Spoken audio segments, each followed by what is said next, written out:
Hey guys, Desolate Magic here, and I am going through my pile of stored up, overlooked but awesome cards, basically in reverse order of awesomeness. Or, wait, no, it'd be descending order of awesomeness. I'm not sure what reverse would be. Kind of depends on your perspective.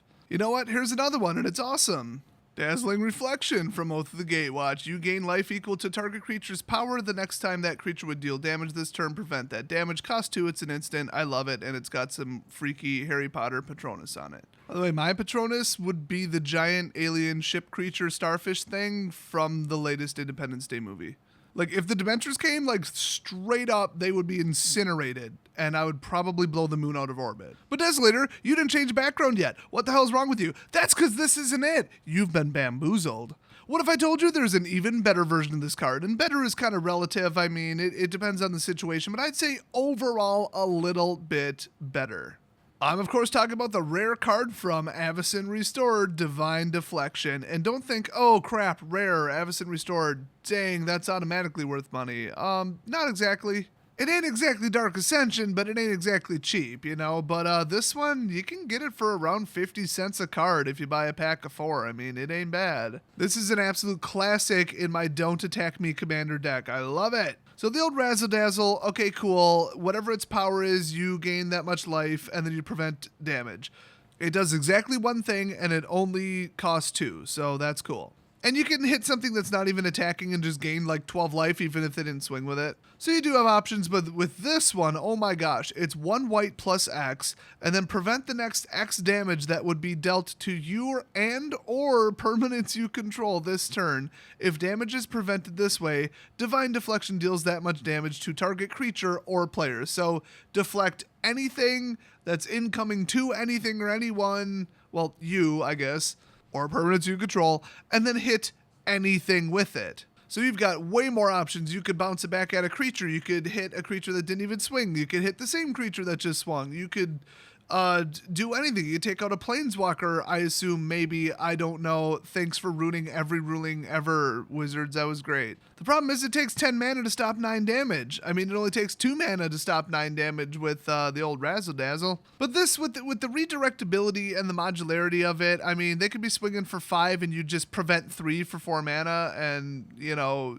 cool, you only take 1, and then you redirected it at their most important creature, or you finish them off, or, I mean, it would be hard to get this up to lethal, especially in Commander, but you never know. I mean, it's just a good card. That's why it's not $10, but it should be on everybody's radar, and at 50 cents, I think it's a little bit overlooked, but definitely awesome. So let's read the card rulings, because there's a short essay of them. So I'll point out some of the less obvious, less stupid ones.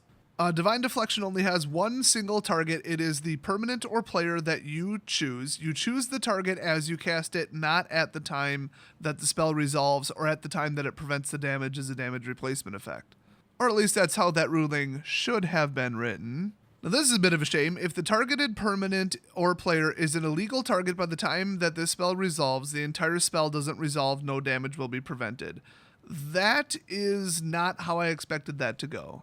Next up, it can prevent damage that would be dealt to you, 1 or more creatures you control, and or 1 or more planeswalkers you control. So any of them, mix, whatever, doesn't matter. It's just damage prevented from basically any source to you or anything you control, sort of. And then just to reiterate, the one under it says, it can prevent damage from multiple sources dealing damage simultaneously, such as during combat. If the chosen value for X won't prevent all the damage, you choose which sources to prevent damage from. So you could take off 1 damage from one creature, 1 from another, 1 from another, 2 from another, and 1 from another. Then you just demolish them in combat and redirect it at their face. I mean, this spell is just devastating under the right circumstances.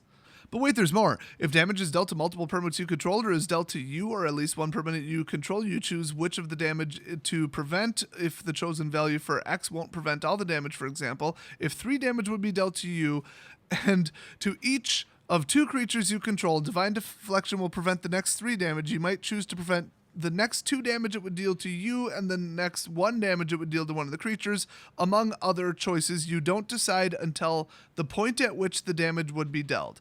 So that's interesting. So you do have to decide the target, but you don't have to state the amount distribution until it happens, because it could change, obviously. I mean, that's obviously why they did it.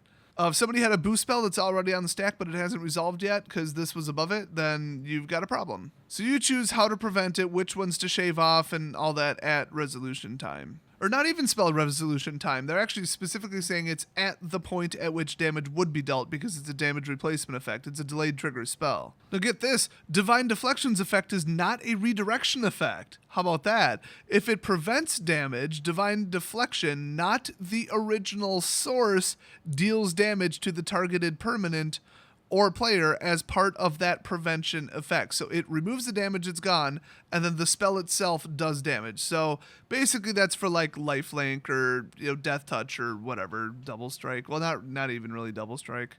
Oh, get this, the new damage is not combat damage because it's being done by a spell.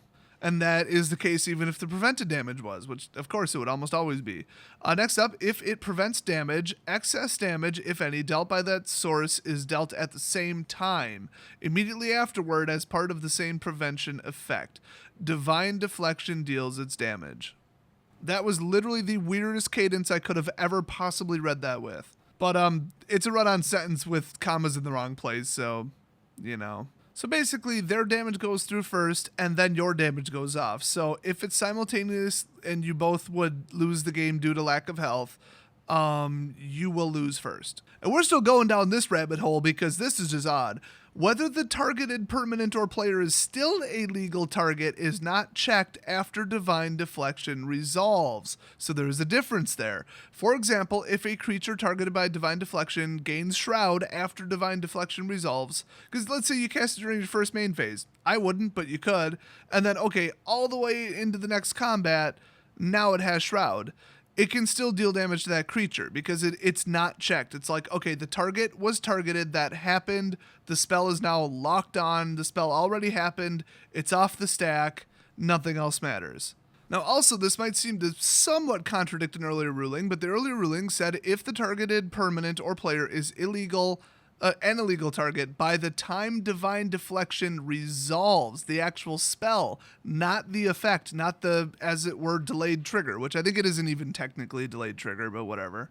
They don't really have a term for it, so let's keep calling it that. So as long as the spell resolved, the target could go away, no problem. So get this, the last one is if Divine Deflection can't deal damage to the targeted permanent or player because the creature or the player is no longer in the game, whatever, not on the battlefield, whatever, then it will still prevent the damage, it just won't deal any damage itself. So I think I might have even misstated that earlier. So at resolution time, okay, on the stack they kill the creature or whatever. Okay, you can't target it. By rule, the spell is countered. I was going to say fizzled, but people get triggered when I say that. Not that I care. You know what? The spell fizzled. Deal with it. But if the spell resolved and then the effect no longer has a valid target way later when, the next time you take damage occurs, that's fine. You still prevent the damage. Also, targeting does not need to be reestablished unless they flicker it, because then it's a different permanent, but then that permanent's no longer there, so it falls back to the other rule where the damage is prevented but not redirected. And by the way, it's not redirected. It's prevented then dealt. It's just like moving a counter. You don't actually move the counter. You remove one counter, then add one counter to the other target. That's what you're actually doing in all cases. Well, unless the spell specifies otherwise, but I've certainly never seen one. So that's the user's manual for this card. Definitely worth 50 cents, easily. I would totally pick it up for that. So really the only unresolved question we have is why is that guy wearing a lampshade on his head? I don't know. So anyway, thanks for watching. Check out the other great videos in this series, especially like the first 20, and I will see you guys next video.